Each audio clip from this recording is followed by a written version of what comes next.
बिस्मिल्लाहिर्रहमानिर्रहीम। उम्मीद करता हूँ आप लोग खैरियत से होंगे। और आज सर हमारी जो महफिल है ना थर्मल फिजिक्स में वो थोड़ी सी एडवांस है। Today we will be covering the thermometers part. इसमें हम लोग कुछ starting off with the specific heat capacities के कॉन्सेप्ट से, देन इंशाल्लाह will be covering some thermometer part. और उसके बाद हम लोग यहाँ पे इसको एंड करेंगे।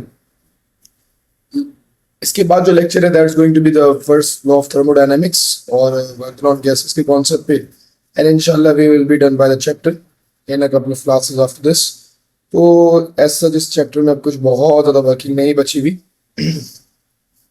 माइनर सी वर्किंग है, इंशाल्लाह ये कंप्लीट हो जाएगा। ठीक है। When it comes to thermometers, हमारे सिलेबस में कुछ थर्मोमीटर्स की types part of our syllabus है। इसमें हम लोगों ने कुछ इंपॉर्टेंट थर्मोमीटर्स को पढ़ना होता है, जिसमें थर्मोकपल है हमारे पास। We have got the thermistor being used as a thermometer, and similarly we have got some other concepts जिसमें हम लोग रेजिस्टेंस ऑफ अ मेटल वही थर्मिस्टर यूज करते हैं, ईएमएफ थर्मोकपल की यूज करते हैं, और ये कुछ लिक्विड इन ग्लास थर्मोमीटर वगैरह यूज करते हैं। And these concepts are used for the determining of the temperature. किस तरीके से क्या, तो ये सब चीज़ें हम लोग इस चैप्टर में डिस्कस करेंगे। अल्हम्दुलिल्लाह we are ready done with the concepts of specific heat capacity and latent heat with the formulas and everything। इसमें बस ये वाला यूज करते हैं। ठीक है, तो इसका ठीक है, ये सारे कॉन्सेप्ट इंशाल्लाह हम लोग आज डिस्कस कर लेंगे और ये सब चीज़ें इंशाल्लाह हो जाएंगी। ठीक है, मूविंग ऑन। सर स्टार्ट करेंगे एक बहुत ही प्यारे से क्वेश्चन से, that a mercury in glass thermometer is used to measure the temperature of some oil. The oil has a mass of 32 grams. The specific heat capacity of 1.40 joules per grams per Kelvin. The actual temperature of the oil is 54 degrees Celsius. The bulb of the thermometer has 12 grams and the average specific heat capacity is this. Before immersing the bulb in the oil, the thermometer reads 19 degrees. Thermometer bulb is placed in the oil and steady reading of the thermometer is taken. Determine the steady temperature recorded in the thermometer. देखिए बेटा, यहाँ पे दो चीजें, एक हमारे पास oil है और एक हमारे पास थर्मोमीटर है जिसमें हमारे पास मर्क्यूरी है।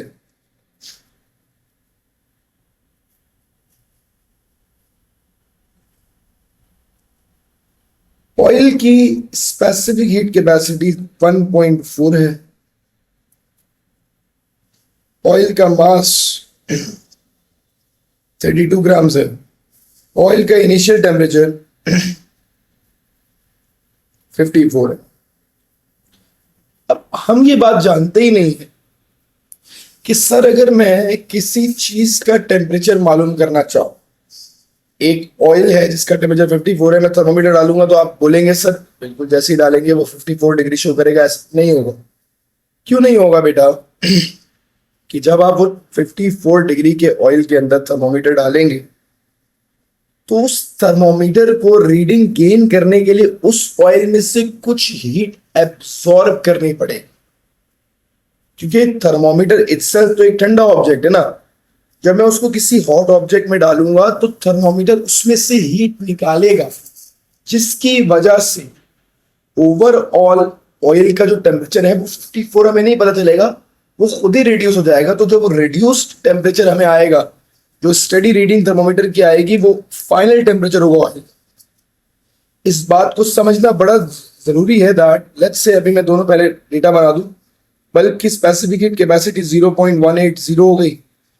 उसका इनिशियल टेम्परेचर जो है वो हमारे पास 19 डिग्री हो गया, और उसका फाइनल टेम्परेचर तो अभी निकालेंगे, और उसका जो मास है 12 हो गया।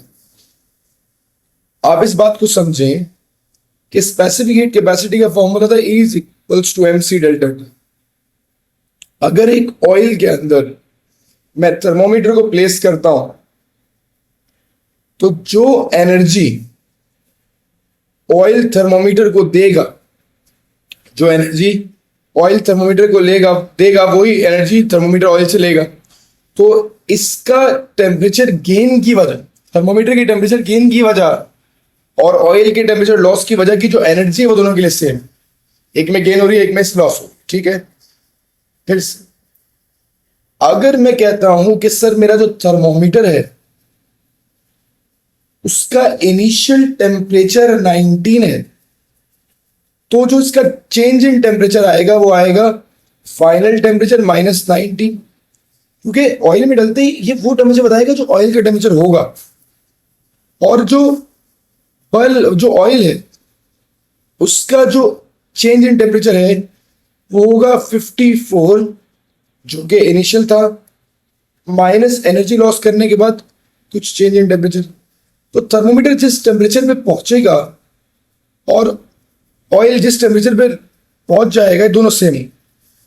थर्मोमीटर गेन करके जहां पहुंचेगा और ऑयल लूज करके जहां पहुंचेगा टेम्परेचर, वो दोनों टेम्परेचर क्या होंगे, सेम होंगे। मैं फिर कह रहा हूं कि energy lost by oil is equal to energy gained by bulb.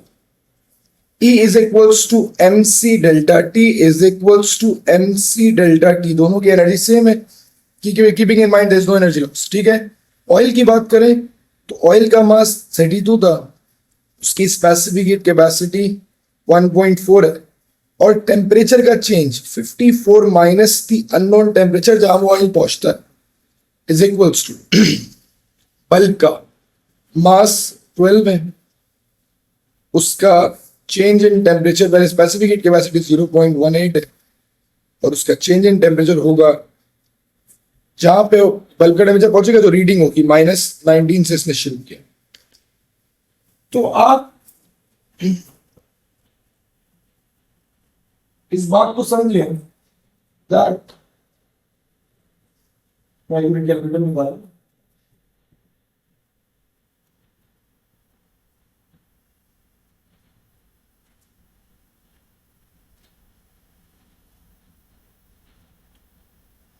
कि हमारे पास बल्ब का टेम्परेचर बढ़ के वो हो जाएगा, जो ऑयल का टेम्परेचर कम होके हो जाएगा। ये दोनों टेम्परेचर सेम होंगे क्योंकि वो एक ही सीक्वेंस है, वो थर्मल इक्विलिब्रियम में आएंगे, तभी वो टेम्परेचर जो है वो नोट करेगा। अब अगर मैंने I would have to solve it for X, तो it's very easy, 32 multiply by 1.4,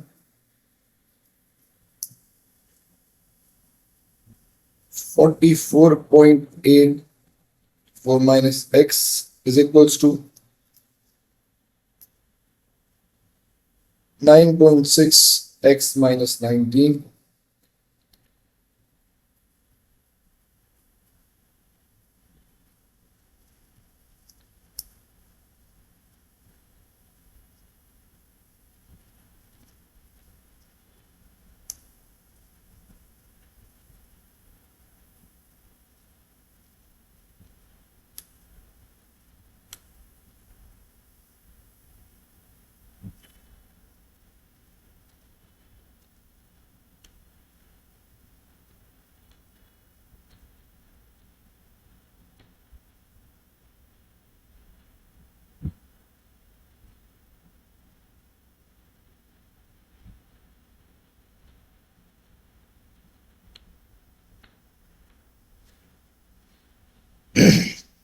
जो x की फाइनल वैल्यू मेरे पास आ रही है आफ्टर सॉल्विंग के साथ, टेम्परेचर जो है दैट इज 52.4 52.4 डिग्रीज उस ऑयल और दोनों चीजों का टेम्परेचर था जब हम लोगों ने इनको एक बल्ब को डाला। तो सर ये 54 से कम है, इट इज नॉट 54, क्योंकि सर कुछ heat energy bulb itself absorb करेगा, and this is what is basically an error in the system.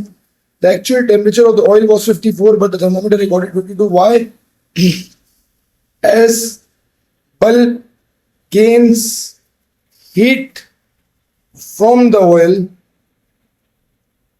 reducing its temperature. हमेशा याद रखें कि बल्ब उसमें से हीट गेन करेगा, एक्चुअल सब्सटेंस का टेम्परेचर रिड्यूस करेगा। ये इसका रीजन हो जाता है। How much is the percentage error involve, तो सबसे पहले तो एरर की वैल्यू निकाल लेते हैं। एरर है 54 minus 52.4, that is the error, divided by actual value multiplied by 100. तो 54 माइनस 52.4 दैट इज 1.6 का एरर है. तो हमारे पास जो परसेंटेज है दैट इज 2.96, दैट्स 3%. हमारे पास 3% का एरर इसमें आ रहा है. इस एरर को मिनिमाइज कैसे कर सकते? देखिए, बड़ा अच्छा सवाल. देखिए बेटा, इस एरर को मिनिमाइज करने के लिए अगर मैं एक ऐसा थर्मोमीटर यूज करूं जिसकी स्पेसिफिक हीट कैपेसिटी कम हो, using a thermometer with less specific heat capacity will minimize my error. इसका मतलब समझिएगा. फॉर एग्जाम्पल मैं कहता हूं सर अभी आपने टेम्परेचर निकाला, ये सेम वर्किंग करते हैं. ये सिर्फ अंडरस्टैंडिंग पॉइंट ऑफ व्यू के लिए कर रहा हूं बेटा.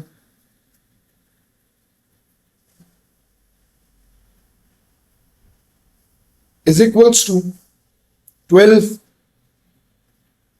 इंटू, इधर हमारे पास जो स्पेसिफिक हीट कैपेसिटी थी वो 0.18 थी.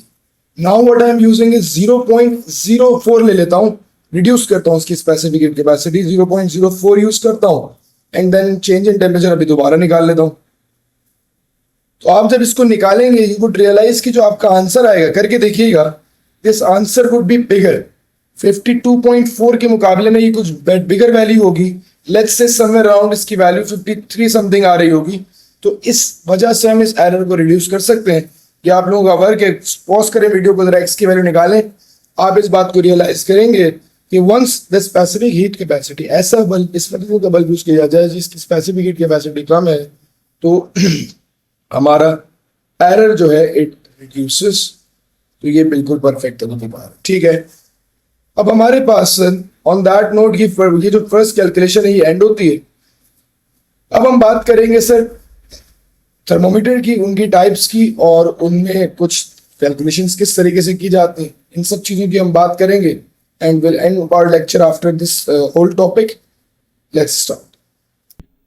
When it comes to thermometers, let's say I've got two types of thermometers, A and B, and A is a mercury in glass thermometer, and B is a alcohol in glass thermometer. ये दोनों liquid in glass thermometers की type हैं. Explain why both thermometers will record slightly different readings. देखिए, इन दोनों की different, अभी हम लोगों ने जो थर्मोमीटर में बात की कि सर एक एरर पॉइंट ऑफ व्यू होता है, तो इससे एक बात याद रखिएगा, this error is always in a thermometer. Liquid in glass में तो होता ही होता है, लाजमी ज्यादा होता है, ठीक है, comparative to other ones. It can be reduced but it cannot be eliminated. तो इसी बात पे हमारे पास डिफरेंट सब्सटेंसेस की डिफरेंट फिजिकल प्रॉपर्टीज होती है. Explain why both thermometers will record slightly different readings as they have different physical properties.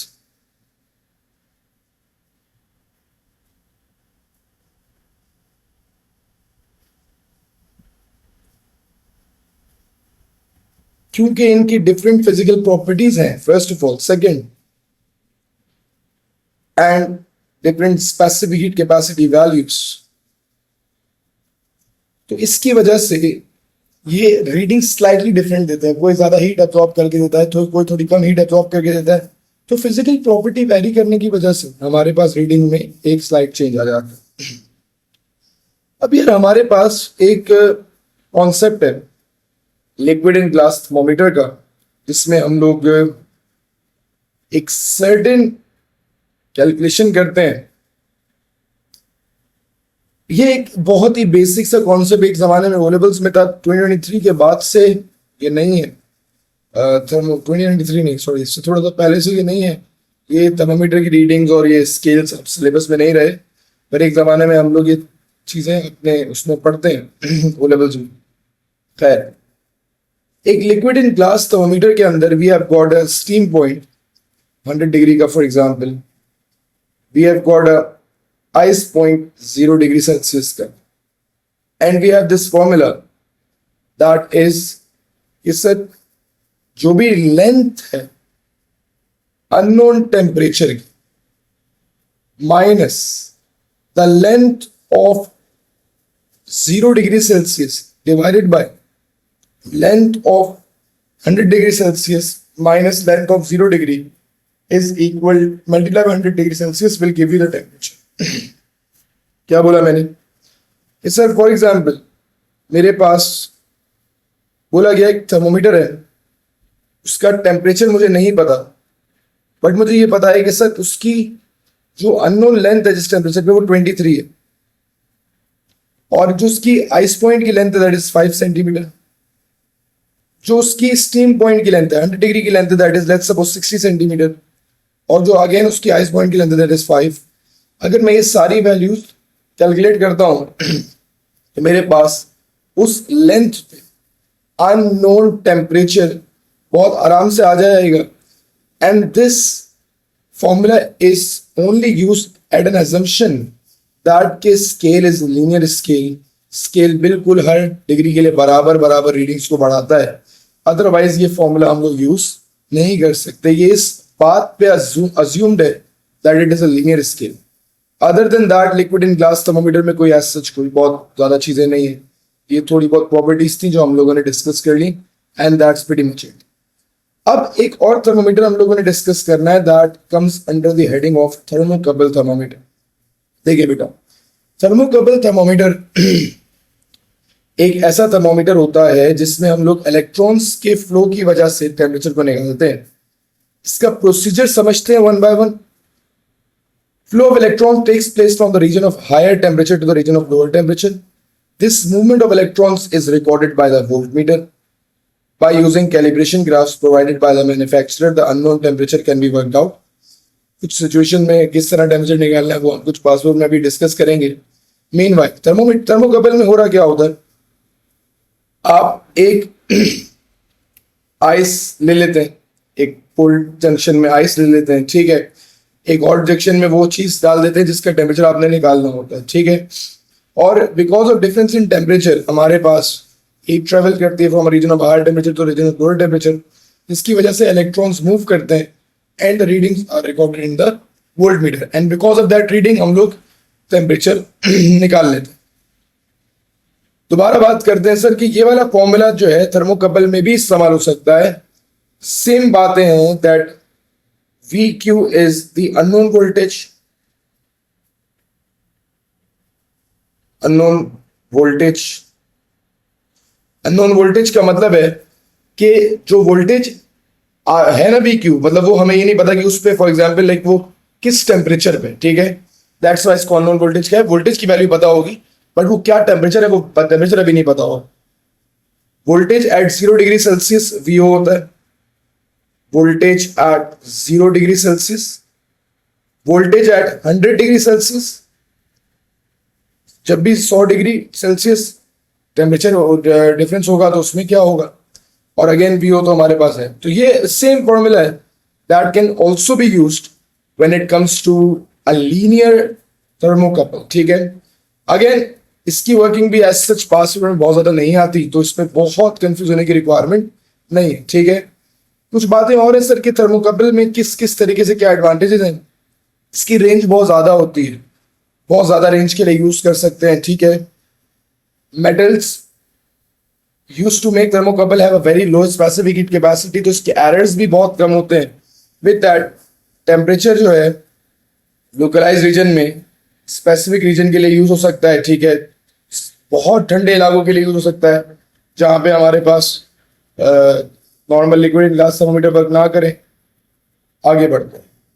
Usually इसके scale non linear होते हैं तो कैलिब्रेशन कर्व्स को समझना पड़ता है, और ये पोर्टेबल नहीं होता डेफिनेटली, इसमें बहुत ज़्यादा काम है इसको बनाने का, ये इतना पोर्टेबल नहीं होता। तो ये कुछ चीज़ें हैं जो थर्मोकपल के अंदर इसके एडवांटेजेस और डिसएडवांटेजेस में आ जाती हैं। रेयरली आस्क्ड क्वेश्चंस हैं but again it's important when it comes to the thermocouple. आज के लेक्चर की जो लास्ट कॉन्सेप्ट है that is a thermistor thermometer, ठीक है।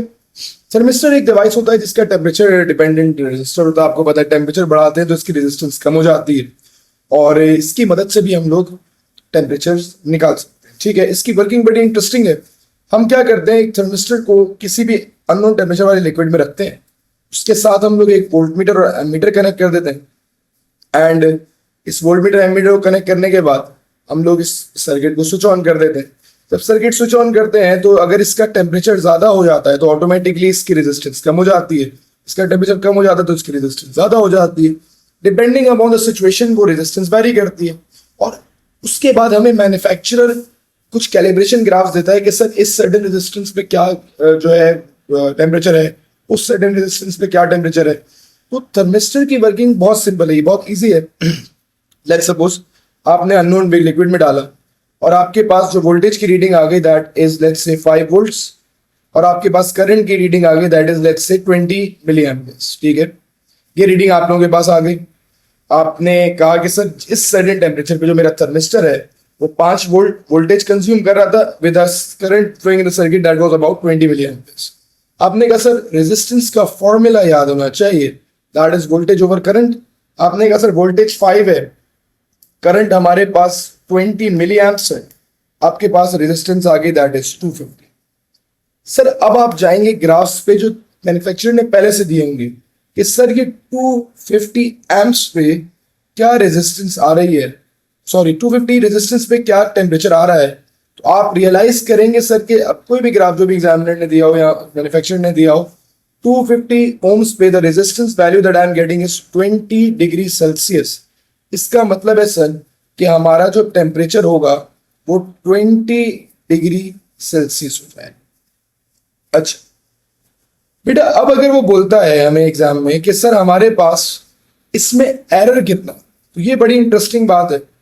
थोड़ा सा काम इसमें जो है एएस लेवल का आ जाता है। मैं इसको आप लोगों के साथ साथ सॉल्व करता हूं ताकि कॉन्सेप्ट थोड़े से मैच्योर हो जाए। लेट्स सपोज वो बोलता है सर कि जो रेजिस्टेंस आपने निकाली, समझिएगा बात, अनसर्टेनिटी निकालनी है टेम्परेचर में, तो रेजिस्टेंस का फॉर्मूला होता है वोल्टेज ओवर करंट। अगर मुझे रेजिस्टेंस का एरर निकालना है, सबसे पहले तो रेजिस्टेंस का एरर आएगा, तो इसका मतलब है मेरे पास मुझे सबसे पहले रेजिस्टेंस का एरर निकालने के लिए वोल्टेज और करंट के एरर्स, फ्रैक्शन एरर्स को ऐड करना पड़ेगा। तो आपके पास रेजिस्टेंस की वैल्यू भी है, तो आप बड़े आराम से एब्सोल्यूट एरर ऑफ रेजिस्टेंस निकाल सकते हैं। फ्रैक्शन अनसर्टेनिटी इसको ऐड करके quite easily you get the value that resistance का जो error है that is about 30 ohms. Temperature along the uncertainty हमें निकालना है। Let's suppose अगर 30 ohms का मेरे पास error है and they ask you कि what is the minimum or maximum possible temperature, तो आप ग्राफ पे जाएंगे, आप बोलेंगे सर 250 पे मेरे पास 20 डिग्री था, तो जब अगर मैं इसमें 30 रिड्यूस कर देता हूं लेट्स सपोज, तो मेरे पास इस वक्त टेम्परेचर अगर 21.2 आ रहा है, इस एरर के साथ 21.2 डिग्री सेल्सियस मेरे पास टेम्परेचर हो सकता है। ठीक है, अगेन सिमिलरली कुछ ऊपर भी आ रहा होगा। अब अगर मैं टेम्परेचर विद इट्स अनसर्टेनिटी लिखना चाहूंगा तो सर मुझे एक बात बताएं कि 20 और 21.2 में हमारे पास जो डिफरेंस है that is of 1.2 degree Celsius. तो जो मेरा टेम्परेचर आया है 20 डिग्री, इसके अंदर प्लस माइनस 1 डिग्री का फर्क आ सकता है, क्योंकि हम लोगों को एरर हमेशा are stated in one significant figure. दोबारा सर यही चीज अगर हमें केल्विन में देनी होती तो हम क्या करते, 20 को ऐड करते 273 से, आपके पास एरर जो टेम्परेचर आता है वो आ जाता है 293 प्लस माइनस 1। अभी भी आप यही लिखते क्योंकि एरर तो चेंज नहीं होगा ना भाई, टेम्परेचर डिग्री हो या केल्विन हो, एरर तो हमेशा सेम रहेगा। और इस नोट पे हमारा लास्ट थर्मिस्टर का कॉन्सेप्ट भी कंप्लीट होता है। we are done with temperature completely. Inshallah, next class में we will start off by the first law of thermodynamics and we'll discuss some questions as well ताकि हमारे कुछ concepts और ज़्यादा mature हो जाएं. See you guys in the next class. अपना ख्याल रखिएगा.